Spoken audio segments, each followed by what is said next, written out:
So, a man gets arrested for a horrific crime, and he's released on bail. But instead of running, he spends nearly 2 years building a secret underground bunker in the middle of nowhere. And then he vanishes. But the most insane part is that for the next 3.5 years, he wasn't far away at all. He was living in that bunker, completely off-grid and hiding in plain sight, until a lone hunter stumbled across his secret world by accident. Welcome to Daily Crime Headquarters. Today we're going underground to look at one of the strangest stories I've ever come across. This one is all about isolation, meticulous planning, and a twisted version of freedom that ultimately led a sick man back to the justice he was trying so hard to avoid. So please, grab a coffee, hit that subscribe button if you haven't yet, and let's get into the case of Jeremiah Button. Now, Jeremiah's story begins in a small town near Warsaw, Wisconsin, where he was born in April of 1975. At the time, it was the kind of place where you didn't really lock your doors and your neighbors probably knew your middle name. Jeremiah wasn't a well-known guy, but he wasn't invisible either. To most people, he was just that quiet, slightly odd guy who kept to himself. He was interested in computers and seemed intelligent, but he also had a knack for many things. He was proficient with electronics, knew a lot about mechanical engineering, and understood key survival skills. He had a high IQ, but he'd also make poor decisions in, well, several other ways. By the time he reached his late 30s, Jeremiah still lived quietly with his parents in a modest home. But he was hiding a very dark secret, and when it finally came to light, it shocked the entire community. Despite his quiet demeanor, it turns out that Jeremiah had been committing horrific crimes under his parents' roof for several years. And I'm not talking about just once or twice here, but a multitude of times. Between 2006 and 2012, when he was between the ages of 31 and 37, he'd been harming a minor in unspeakable ways. And to make matters even worse, his victim was related to him. Tragically, this went on for years and his family was none the wiser. But when his victim was finally old enough to fully grasp what had happened, that is when she finally spoke out. And that happened only 2 years later in 2014. With her testimony, police officers executed a search warrant on Jeremiah's family home. They seized his computer and all of his devices, and what they found was absolutely horrifying. Inside were not hundreds, but thousands of images and videos of underage content. And if that wasn't disturbing enough, authorities also uncovered footage that he had filmed himself. From what we can gather from the warrants, it was vile stuff. In terms of authenticity, the footage was time-stamped and even matched to the room inside his home, so officers knew it was definitely him. As a result, he was arrested and then charged with a long list of felonies. This was the kind of case that should have put him behind bars immediately. But unfortunately, that wouldn't be the case. And instead, something far more bizarre happened. Despite the overwhelming evidence against him, Jeremiah was granted release on a $25,000 bond.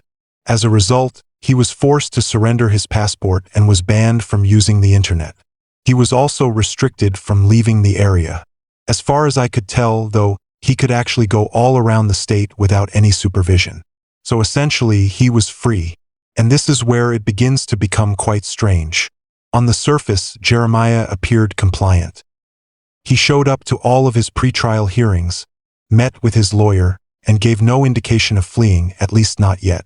But behind the scenes, he was quietly executing a plan. And then in 2016, just 2 weeks before his trial was set to begin, Jeremiah vanished. And I mean, he quite literally disappeared without a trace. Most people thought he had simply run off, while others began to speculate that maybe he had made one too many enemies. Meanwhile, his family, well, they thought they knew, but in reality, they didn't. Jeremiah apparently left a note for his mother on the kitchen counter, claiming he was leaving for Florida to start a new life. Even so, officers couldn't actually trace a single movement beyond that point. And so, even they had doubts. With no signs or leads, the authorities placed Jeremiah Button at the very top of their most wanted list. But every public tip would lead to a dead end, and they were none the wiser as to where he may have disappeared. But the truth is that Jeremiah didn't run very far. He didn't board an airplane or even cross any state lines. Instead, he merely vanished into the woods. And it would stay that way for quite a while, too, because for the next 3.5 years, not a single soul would see him again. So what do you all think of that? Do you think he was just trying to mislead everyone by leaving a note? Let me know your thoughts in the comments below. Fast forward 3.5 years, and it is now August of 2019. America was enjoying another quiet summer, and deep in the rural woods of Wisconsin, a man named Tom Nelson was out on his usual walking route. As a very well-seasoned outdoorsman, Tom knew these forests like the back of his hand. He had hunted these trails for several years, getting to know the terrain and the people around the small town of Wrangell. For the most part, the woodlands that surround this area are peaceful. The Ice Age Trail, which cuts through this region, offers hikers and hunters the chance to explore Wisconsin's natural beauty. But there was also one patch of the forest that had now been bothering Tom for several months. And there was something that he just couldn't shake out of his gut instinct.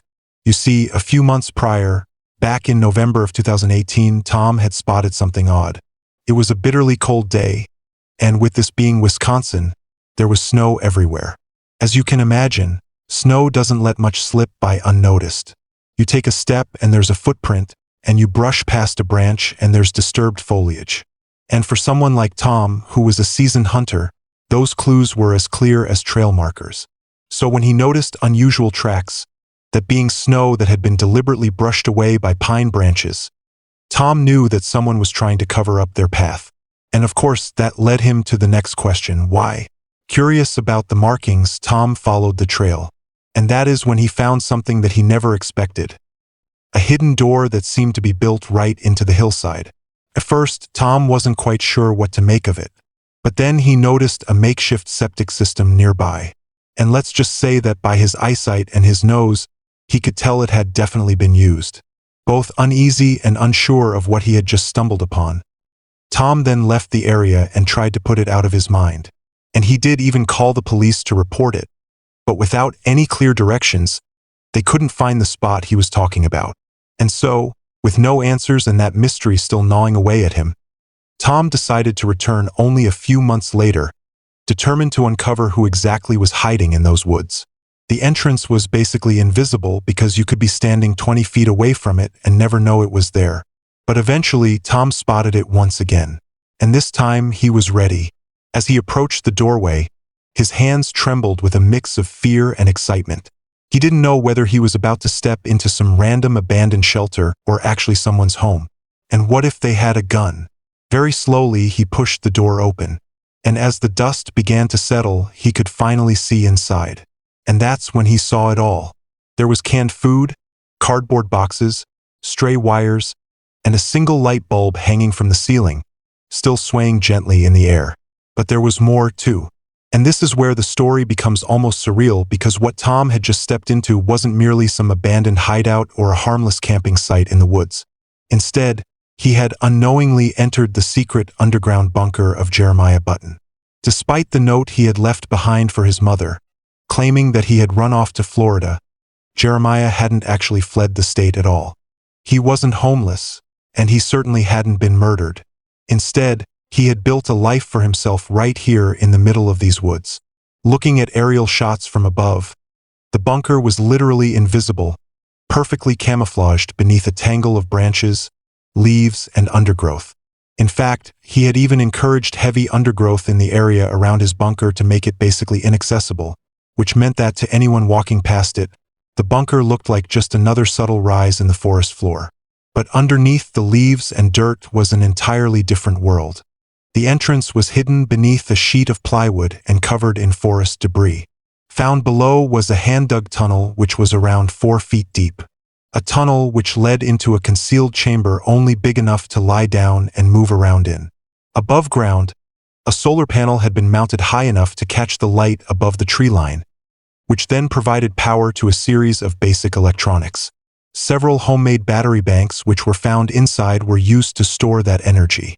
And rather surprisingly, when sunlight wasn't enough, Jeremiah had wired up a stationary bike to generate extra charge, literally pedaling his way to power while staying fit. He also had a fully functional radio tuned to weather updates and local broadcasts. For hydration, water jugs were found scattered around the place alongside a rudimentary filtration system, which could then collect and clean rainwater. Shelves were lined with hundreds of canned goods, grains, and dried foods, all of which were carefully stockpiled and rationed to last him a lifetime. The entire bunker had been blanketed in tarp to help keep it dry, and a ventilation shaft brought in fresh air, which allowed Jeremiah to stay underground for long periods of time. However, one of the craziest details to all of this is that on one of the walls inside was a flat-screen television. Not only was this TV hooked up to the solar power, but it was also positioned so that Jeremiah could watch from his makeshift bed. It was also set up with both a DVD player and a VHS system. And to add a little bit of weirdness to the mix, many of the DVDs nearby were children's shows and cartoons. There were kettles, frying pans, axes, shovels, and buckets.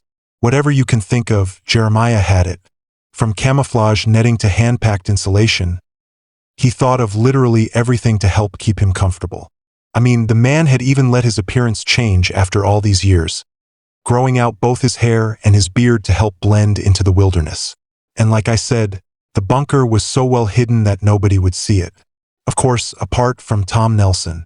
In fact, the only clues that may have possibly given it away was a tin can chimney, 8 small solar panels, and an antenna taped to a tree. So, how do you think a person could live in total isolation for so long? What do you think would be the hardest part of that existence? Let me know in the comments. Before we take a look at how he survived out here for so long, let's first take a look at where he chose to hide because the location was all part of his strategy. Hidden away on state land, Jeremiah chose his bunker site in the small town of Ringgold, which conveniently is concealed within hundreds of acres of dense Wisconsin forest. It's worth noting here this is roughly 150 miles away from Richfield, which is the place where he lived with his mother. He picked this spot for its isolation and for its proximity to the Marathon County landfill. And he would visit this place almost every single night to scavenge for food and supplies. From everything that I've been able to gather online, the bunker was located around half a mile north of the landfill, around 500 feet from the Ice Age Trail on a south-facing embankment and near a swamp. The bunker was also on an angle and likely facing south to help his solar panels catch maximum sunlight.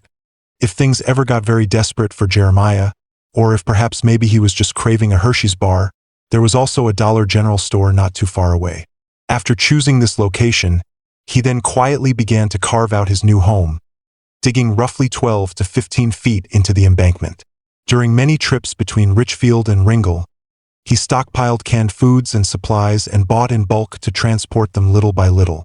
Nobody asked Jeremiah any questions because, first of all, he wasn't breaking any laws, and also he wasn't violating his bail conditions. As his trial date approached, Jeremiah quietly made his move. That is when he left his car behind, abandoned his ID, and left his wallet. Meanwhile, writing a note to his mother claiming that he was heading to Florida. And then, of course, he vanished. To avoid being caught by any surveillance cameras, Jeremiah buried himself in coal on a freight train. From there, he took 2 days on foot to the bunker which he had spent nearly 2 whole years constructing. And let's be honest, by then it likely already felt like home to him. In fact, as the months turned into years, Jeremiah even expanded his bunker, not only digging a well, but even remodeling the place when he began to run out of room. He survived the brutal Wisconsin winters on wood that he had stockpiled and burned in a fire pit that he had carefully designed to produce minimal smoke. And when it snowed, he would walk in loops, brushing away his footprints with tree branches to avoid leaving a trail. Ironically, though, it would be that very act that would eventually lead someone directly to him. Which brings us back to the day that Tom Nelson slowly stepped inside his bunker. However, as dramatic as that might sound, the actual encounter was surprisingly underwhelming. After walking in and turning his flashlight on, he swept across the space, spotting pots, pans, and tinned food. And then, as he passed over the bed, he saw something immediately shift. It was Jeremiah, and he was staring right back at him. Tom didn't say a word. Completely shocked by the situation, he simply turned around, walked out, and then called the police. When deputies finally arrived, they then tried to convince Jeremiah to come out. But for the next 20 minutes, he desperately resisted, instead telling them that he was a wanted man. In fact, at one point, he even considered setting himself on fire rather than being taken in, but eventually changed his mind. When Jeremiah finally surrendered, he wasn't hostile whatsoever. In fact, he was both calm and friendly. And after years of near total isolation, he even seemed relieved. And apparently, one of the first things he said to officers was how nice it was to finally have some human contact. And honestly, that's not too surprising because after more than 3 years living off-grid, alone in silence and beneath the forest floor, this was basically the first proper conversation that he had had in a very long time. After being discovered, Jeremiah went into custody without a fight. He was calm, cooperative, and even seemed relieved.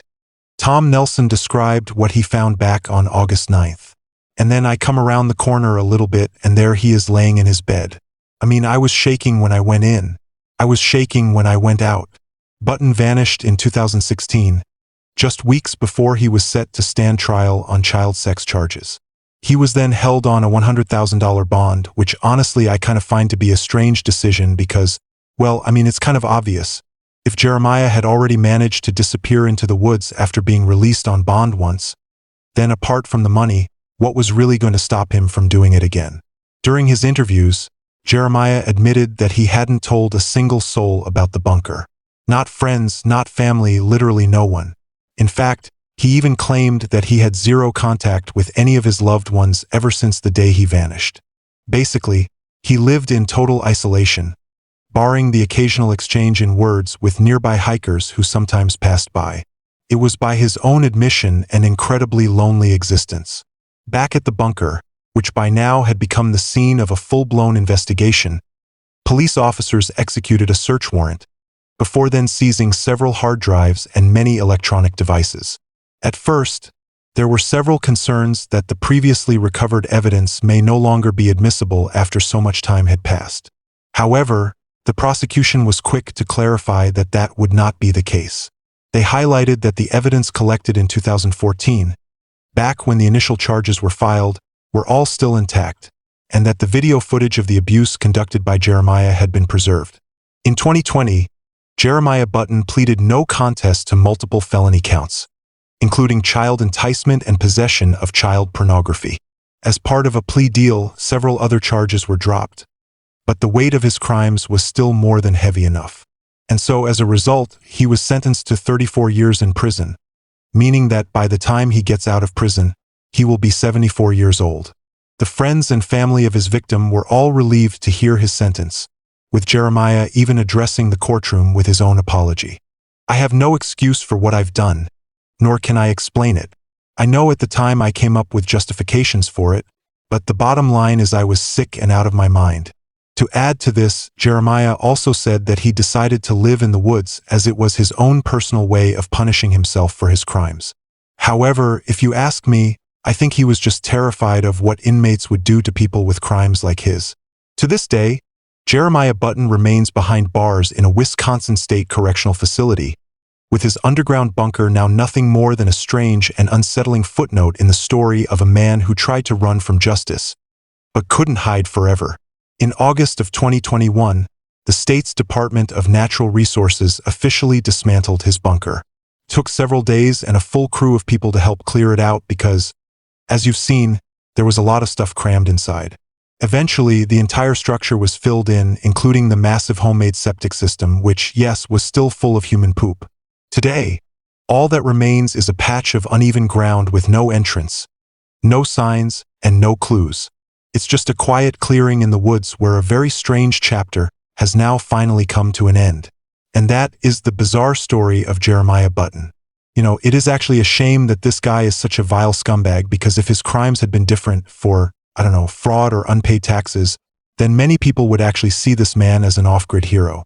But unfortunately, with crimes like this, there is no coming back. Anyway, I just wanted to talk about this story because I find anything secret, hidden, or underground to be, well, mildly thrilling, I guess. And this one definitely ticks all those boxes. It is a very weird one for sure. I'm curious to hear your thoughts on this case. What part of Jeremiah's survival plan did you find the most impressive? And what do you think would have been the biggest challenge? Let me know in the comments below. If this case gave you chills or made you check your basement, then please do consider subscribing. I make up to 5 videos a week here.